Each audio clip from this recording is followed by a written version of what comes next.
Pollution, réchauffement climatique, activité de l'homme, les coraux sont plus que jamais menacés et pourraient même presque disparaître d'ici 2050. Ils font donc l'objet de nouvelles recherches scientifiques pour essayer de les sauver. Et ce soir, Vicky Bogart nous en dit plus. Alors d'abord, Vicky, pourquoi est-il urgent de sauver les coraux ?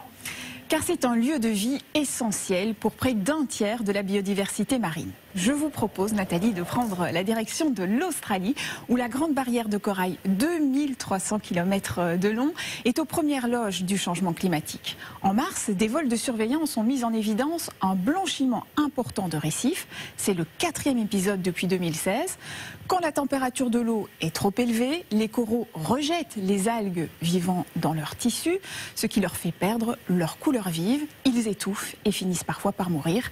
Au rythme actuel, 90% des coraux vont disparaître d'ici à 2050. Mais heureusement, les scientifiques travaillent. Alors sur quelle solution travaillent-ils justement, ces scientifiques ? Ils traquent les espèces résistantes. Dans les mangroves de Nouvelle-Calédonie, les scientifiques ont découvert des coraux ultra robustes qui vivent dans des conditions extrêmes où les eaux sont chaudes.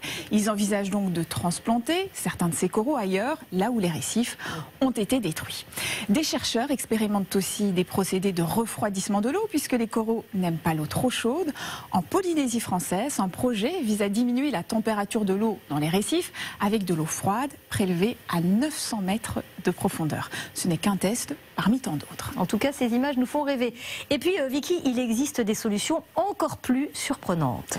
Tout à fait, comme de la dentelle pour sauver les coraux. C'est l'idée étonnante d'un artiste français et elle est déjà testée dans des aquariums en Guadeloupe.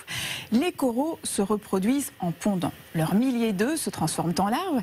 Cette dentelle, qui ressemble au squelette du corail, pourrait aider ces larves à se fixer et à se protéger. C'est une dentelle spéciale créée dans les Hauts-de-France. Elle n'est pas en coton, mais en fibre végétale et biodégradable. Des tests dans la mer pourraient être menés d'ici la fin de l'année en Guadeloupe. Voilà, un nouvel avenir pour la dentelle de Calais. Tout à fait. Merci beaucoup, Vicky, pour toutes ces explications.